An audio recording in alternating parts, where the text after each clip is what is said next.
You're a disgrace. My father's hand slammed down on the counter so hard the register rattled.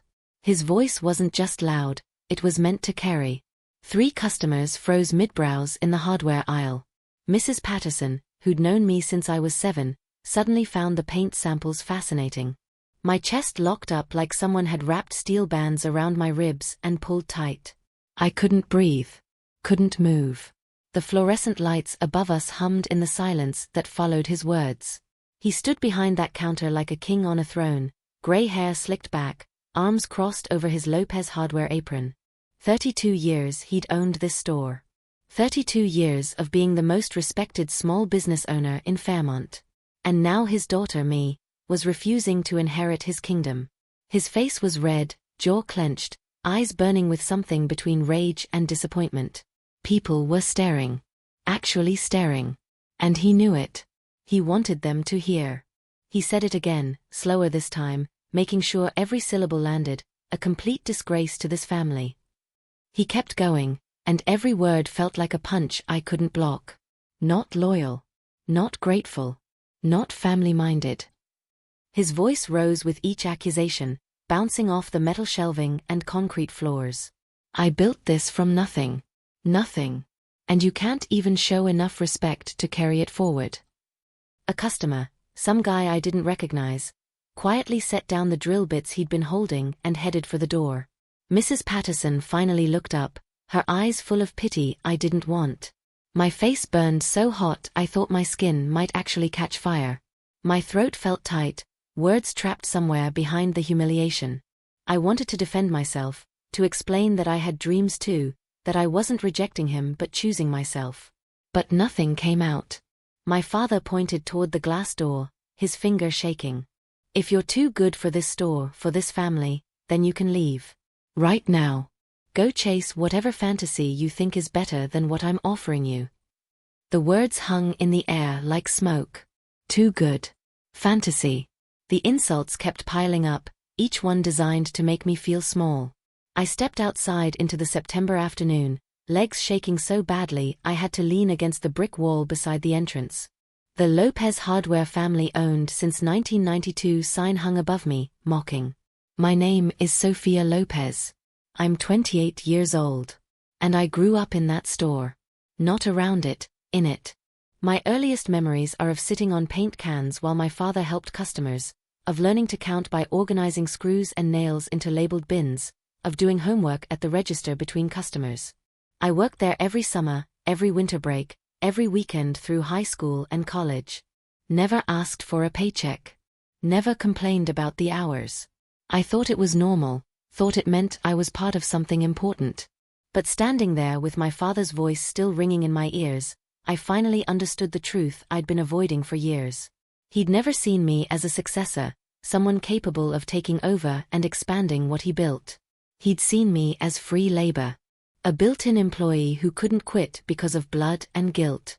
The flashback hit me hard, 3 months earlier, sitting across from him in his cramped office behind the register. I'd rehearsed what I wanted to say for weeks. Dad, I want to build something of my own. I've been researching commercial supply distribution, and I think I can create something innovative in this space. He'd laughed. Actually laughed, head thrown back like I'd told the funniest joke he'd ever heard. When he finally stopped, he looked at me with this expression I'd never seen before. Not anger but dismissal. Complete dismissal. Sophia, you don't know the first thing about running a real business. You've been sheltered here, helped out when it was convenient. You think you can just walk out and compete. I tried to explain my business plan, the market research I'd done, the gap I'd identified in regional commercial supply chains. He'd waved his hand like swatting a fly. You'll fail without me. 6 months, maybe a year if you're stubborn. Then you'll come back here, finally ready to appreciate what you have. I remembered the exact words he used that gutted me completely. You're not built for this. You're not like me. After that argument in the store, my father stopped calling. Completely. Before, he'd call twice a week, usually to ask if I'd come to my senses yet, but at least we were talking. Now, silence. My mother called instead, her voice tight with stress, saying things like, your father's very hurt, and family is supposed to stick together. Thanksgiving was 2 weeks away when this happened. The dinner was tense in a way that made my stomach hurt.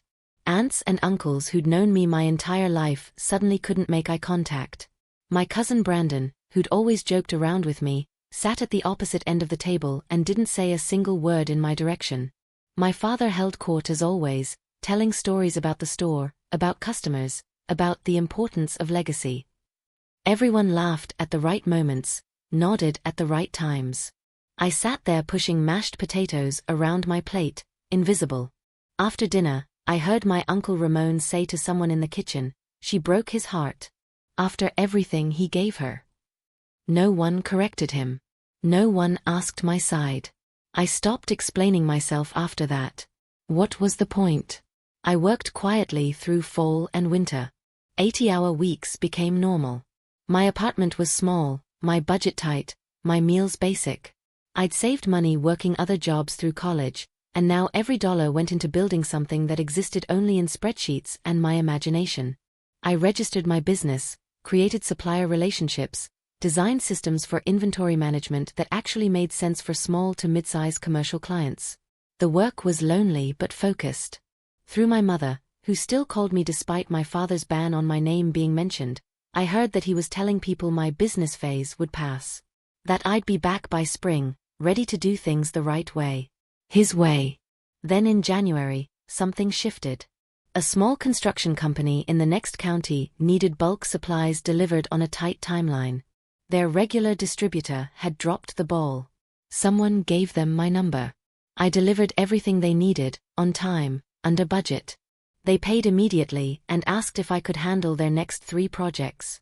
It wasn't huge. But it was real. It was proof. My first small win had arrived, and it felt better than anything I'd experienced working for free at my father's store.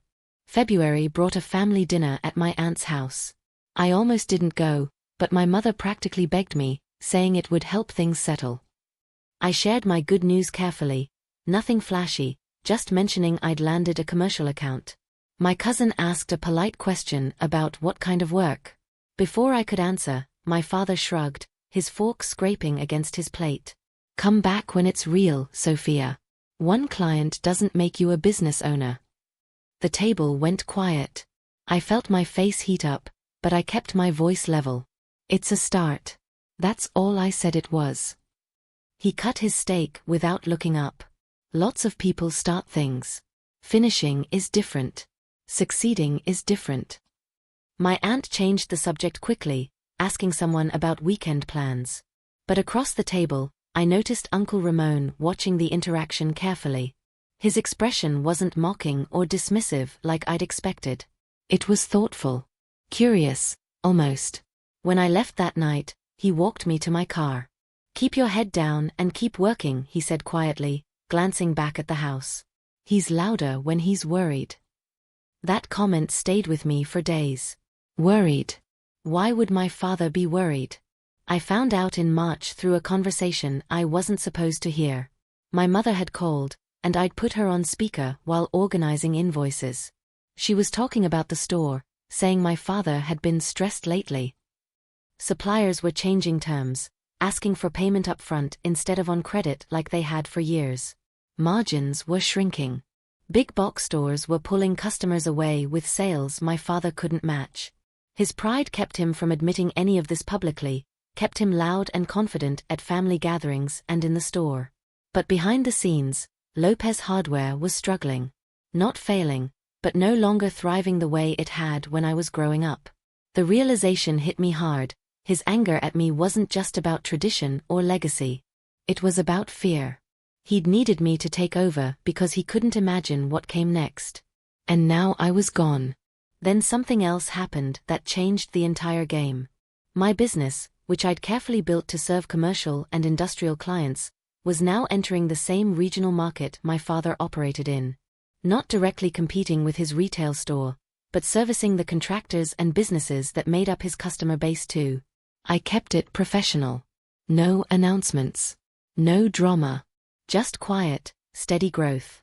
By April, the overlap was impossible to ignore. My company, still small but growing fast, now serviced the kind of clients my father relied on. Contractors who needed bulk orders. Small construction outfits. Property management companies. I wasn't trying to steal his customers. Our models were different. But in a town the size of Fairmont, word traveled. I'd see familiar trucks pulling up to my warehouse, guys I knew had been shopping at my father's store for years. They'd explain they needed commercial volume pricing, faster delivery, accounts they could manage online instead of calling in orders. Things Lopez Hardware didn't offer because my father believed in personal service and relationships over technology. I kept everything professional. Friendly but not overly familiar. I didn't badmouth my father or his store. Didn't need to. My business model spoke for itself. Then one afternoon in late April, I was reviewing supplier contracts when I saw it, Lopez Hardware listed as a client on a distributor's master list. My father bought from the same regional suppliers I was now working with. Our paths weren't just close anymore. They were about to cross directly. The realization made my stomach flip. This wasn't something I could avoid or redirect. Eventually, someone would notice. I finalized my company's official name in early May. I'd been operating under a temporary LLC designation, but now it was time to brand everything properly: website, signage, vehicle wraps, business cards. I'd been thinking about the name for months, writing options in notebooks, testing them out loud to see how they sounded. It needed to mean something. It needed to be intentional. It needed to be unmistakably mine. I chose Sophia Supply Company. Not Sophia, Sophia. My full legal name, the one my grandmother used, the one that carried both strength and family history without being tied to my father's store. The name represented everything I'd built alone: resilience, independence, capability. I registered it officially, designed a clean, modern logo, and started rolling it out across all platforms. The first time I saw it printed on the side of my delivery van, I stood in the parking lot and just stared. This was mine. No one could take it from me or dismiss it as a phase. It was real, professional, growing, and I knew exactly who would recognize it first. The commercial supply community in our region was small enough that names traveled fast. My father would hear about Sophia Supply Company within weeks. Maybe sooner. The first contact happened faster than I expected. A distributor I'd been working with for 2 months called me directly about an order. Halfway through the conversation, he paused and said, "Wait, you're the Lopez that owns Lopez Hardware, right? Just making sure I've got the right contact." My heart hammered. No, that's my father. Different business. Silence on the line, then, "Oh. Ha. I just assumed. Sorry about that. So you're competing with him?" I kept my voice steady. Different models. He's retail. I'm commercial distribution. The distributor laughed awkwardly. Right. Well, you're doing great work. Actually, I've been meaning to talk to someone about streamlining some regional accounts. Can we set up a meeting? I agreed. We confirmed a date, and he hung up. I sat there staring at my phone, knowing what had just happened. They'd assumed I was the decision-maker. The one in charge. The one who mattered in the Lopez business ecosystem. And I hadn't corrected them. Didn't need to. It was the truth. 3 days later, my father called me for the first time in 5 months. No greeting. Just, "What are you doing, Sophia?" His voice was sharp. Controlled. Afraid. "What do you mean?" I asked, even though I knew exactly what he meant. "I mean, suppliers are calling me asking if we're the same company. Contractors are mentioning your name. What are you doing?" I kept my tone calm, professional. "I'm running my business, Dad. Sophia Supply Company. Commercial distribution. Nothing to do with the store." He breathed hard into the phone. "You're in my market." "I'm in the regional commercial market," I corrected. "It's not your market. It's everyone's." Silence. Long enough that I checked to make sure the call hadn't dropped. When he spoke again, his voice had changed. Not angry anymore. Something else. Something I'd never heard from him before: uncertainty. "You're servicing contractors?" "Yes." Large volume orders. Yes. The ones who used to buy from me. I paused, choosing my words carefully. The ones who need commercial terms. I'm not stealing your customers, Dad. I'm serving a need you're not set up for. More silence. Then, barely audible, when did this happen? He wasn't asking about the business. He was asking about me. When had I become someone who could do this without him? Someone who didn't need his permission or approval. Someone he couldn't control or dismiss anymore. The answer was simple. The moment he called me a disgrace. Over the next 2 weeks, my father called 3 more times. Each call was shorter, sharper, more focused on extracting information. What were my revenue numbers? Who were my suppliers? How many employees did I have? I kept everything businesslike. Polite but distant. No emotion. No history. Just facts delivered in the same tone I'd use with any industry contact. It drove him crazy. I could hear the frustration building each time he couldn't get the reaction he wanted. He wanted the daughter who'd been humiliated in his store, the one who'd shrunk under his words. Instead, he got a business owner who spoke in logistics and contract terms. The final call came on a Wednesday afternoon. I want to meet, he said, no preamble. To discuss what? Business. Potential collaboration. Just meet me at Rosario's tomorrow. Noon. Rosario's was the diner halfway between our 2 locations. Neutral ground. I agreed, hung up, and spent the rest of the day preparing for what felt less like a family reconciliation and more like a negotiation. Because that's exactly what it was. My father had finally realized he didn't control the room anymore. He didn't control the narrative, the relationships, or the market position he'd held for 3 decades. And he hated it. We sat across from each other in a booth by the window, menus untouched between us. My father looked older than I remembered. Tired. The confidence that usually radiated from him had dimmed, replaced by something cautious. He talked numbers first. Asked about my supply chain efficiency, my delivery radius, my client retention rate. I answered honestly, but without giving him anything he could use against me.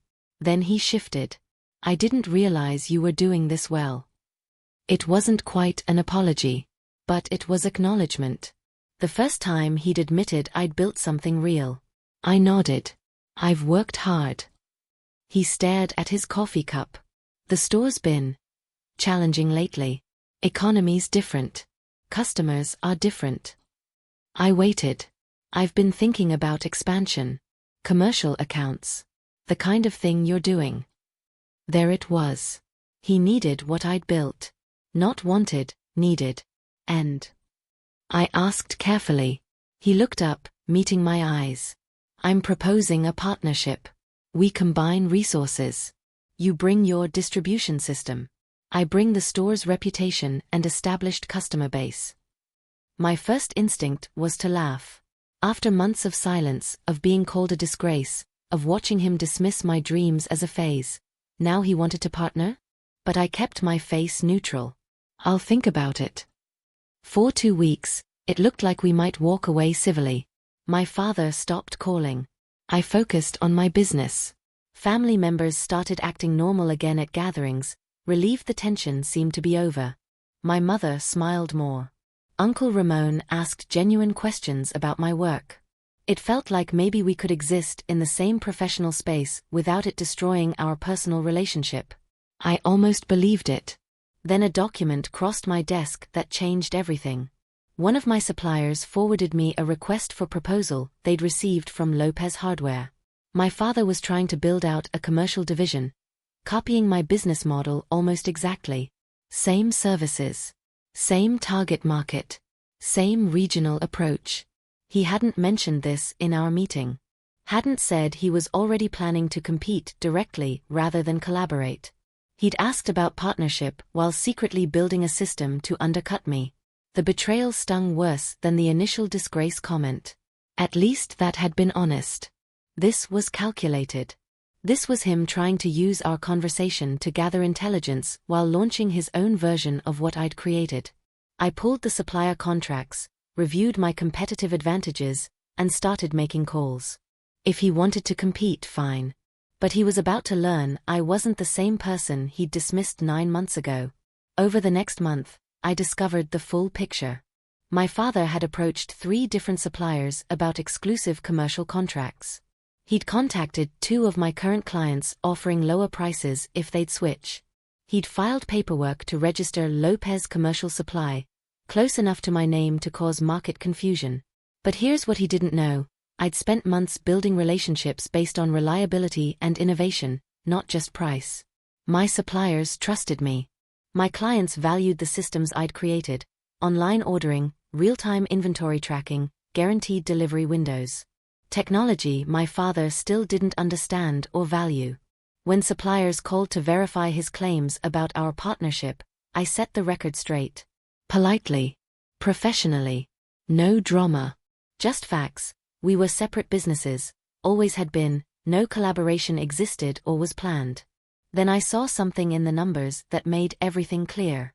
Lopez Hardware's credit terms had gotten worse. His supplier relationships were strained. He needed the commercial division to work not just to grow, but to survive. His retail store alone wasn't generating enough margin anymore. The commercial accounts I'd been building represented the lifeline he needed. And I held that lifeline. Not through manipulation or revenge. Just through being better at this than he'd ever imagined possible. I realized I held leverage I'd never asked for and didn't want to use. But I had it. I called him. We need to talk. In person. We met at his store after closing, the lights dim, the space feeling smaller than I remembered. I didn't sit. Just stood on the other side of the counter where he'd called me a disgrace. I know what you're trying to build, I said. I know you're contacting my suppliers and clients. He started to interrupt. I kept going. If you want to compete, compete. But do it honestly. Don't use my work as a blueprint while pretending to want partnership. His face hardened. I built this industry in this town. You built a retail store, I corrected. I built something different. Something you said I couldn't do. And now you need it. The silence stretched. Then I said the words I'd been preparing. If you want my help, here are my terms. Respect. Transparency. No belittling. Not as your daughter. As a peer. As someone who knows this business as well as you do. Maybe better in some areas. He bristled. I could see his jaw clench, see him fighting every instinct to assert authority. Then he paused. What exactly are you proposing? A real partnership. Separate businesses that collaborate on commercial accounts. You handle retail. I handle distribution. We refer clients to each other when it makes sense. But we're equals. He looked at me for a long time. Finally, I'll think about it. A week later, I got a call from Uncle Ramon. Your dad tried to go around you. Approached a contractor friend of mine about switching suppliers. Mentioned family discounts and legacy relationships. My stomach sank. What did your friend say? That he's happy with Sophia Supply Company and doesn't make business decisions based on family drama. Ramon paused. Your dad's getting desperate, Sophia. The store's worse than anyone's saying. I thanked him and hung up. Over the next few days, the same pattern repeated. My father tried to bypass me through indirect connections. Old customers, family friends, business associates he'd known for years. Every attempt failed. Not because people were loyal to me over him, but because my business genuinely worked better for their needs. Each time he tried to work around me, my name kept coming up. Each time he tried to compete directly, his lack of infrastructure showed. He needed technology he didn't have. Systems he didn't understand. Relationships he hadn't built. Finally, he called. Can we meet again? This time his voice was different. Tired. Defeated almost. We met at the same diner. He came alone, no notes, no agenda. Just him. And the silence before he spoke told me everything I needed to know. He was out of options. And he knew it. I need your help. No excuses. No justifications. Just 5 words I'd never thought I'd hear from my father. I waited, letting the words settle. The store's struggling more than I've admitted. Commercial accounts are the only way forward. I can't build what you've built. Not fast enough. He paused, struggling with what came next. I was wrong to dismiss you. Wrong to call you. He couldn't finish the sentence. Couldn't say the word disgrace out loud now that he needed me. I took a slow breath, feeling the weight of this moment. 9 months ago, I'd left his store shaking and humiliated. Now I sat across from him holding every card. But I didn't feel triumphant. I felt sad. Sad that it took him losing control to see me clearly. Sad that respect only came with necessity. I'll work with you, I said finally. But we do this right. Contract. Clear terms. No family discounts. No special treatment. You pay the same rates as any commercial client. And in return, I guarantee the same service. Reliable, professional, consistent. He nodded slowly. Can you draft something? I already had. I pulled the contract from my bag, terms I'd prepared days ago when I knew this conversation was coming. He read it carefully, and I remembered the word disgrace with every second of silence. When he signed at the bottom, his hand shook slightly. The partnership launched quietly in July. No announcements. No family celebration. Just 2 businesses beginning to collaborate in ways that made practical sense. I handled his commercial orders through Sophia Supply Company. He referred retail customers who needed bulk to me. The lines stayed clear. Professional. Clean. His store stabilized. My business continued growing. And slowly, reluctantly, we found a rhythm. But the moment that mattered most came 2 weeks after the contract was signed. A large regional contractor needed a massive supply order for a development project. $200,000 worth of materials delivered in phases over 3 months. The kind of account that could make or break a small business's quarter. The contractor contacted Lopez Hardware first, because they'd worked with my father for years. He could have taken the order, tried to fulfill it himself, kept the relationship and commission. Instead, he called me. Sophia, I've got a client here. Commercial volume. Too big for my setup. Can you handle it? I pulled up my inventory system. Yes. When do they need delivery? First phase starts Monday. I can do that. He paused. I'll refer them to you directly. Send me the contract once you close it. When that contract arrived with Sophia Supply Company, printed across the top, everything shifted. My father finally understood. This wasn't about him losing. It was about me winning. The signed agreement came back with both names listed, the contractor as client, Sophia Supply Company as primary supplier, Lopez Hardware as retail partner for incidental materials. My father's name appeared at the bottom as referral source. When I sent him his referral commission check, I included the full contract documentation as required by our partnership terms. Professional. Transparent. Complete. He called me that evening. Not to discuss business. Just to say, I saw the company name. On the letterhead. Sophia Supply Company. Yes, I said simply. Silence. Long and heavy. Not angry silence. Something else. Something that felt like realization finally breaking through 32 years of assumptions and 10 months of resistance. It's a good name, he said quietly. I didn't respond. Didn't need to. Your grandmother would have liked it.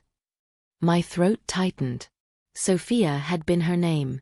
The grandmother who taught me that strength didn't mean being loud, that success didn't require permission, that sometimes family meant building something new instead of inheriting something old. I know, I said. We hung up without saying more.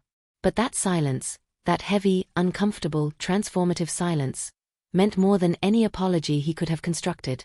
He'd seen my name in an official context. Seen it carrying weight and credibility and respect.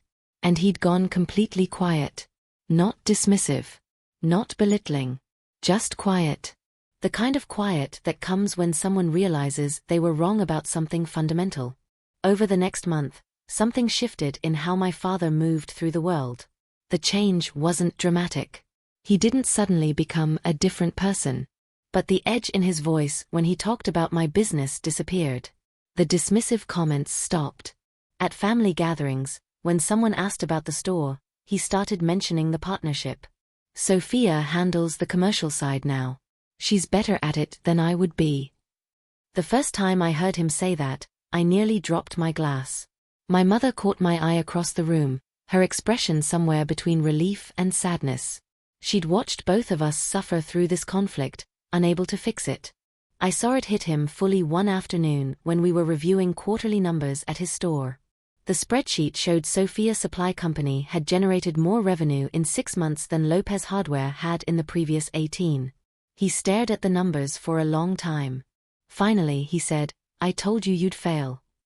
I looked up. "You did." I was wrong. Not an apology exactly, but admission. Acknowledgement. Recognition that his prediction had been based on ego, not evidence. That he'd underestimated me in ways that almost destroyed our relationship. That I hadn't abandoned him by leaving. I'd outgrown the limits he'd tried to place on my potential. He closed the laptop. "I'm sorry I called you a disgrace." There it was. The actual apology. 10 months late, prompted by necessity, but real. Family dynamics shifted almost overnight after word spread about the partnership's success. Relatives who'd avoided me or treated me like I'd committed some unforgivable betrayal suddenly wanted to talk.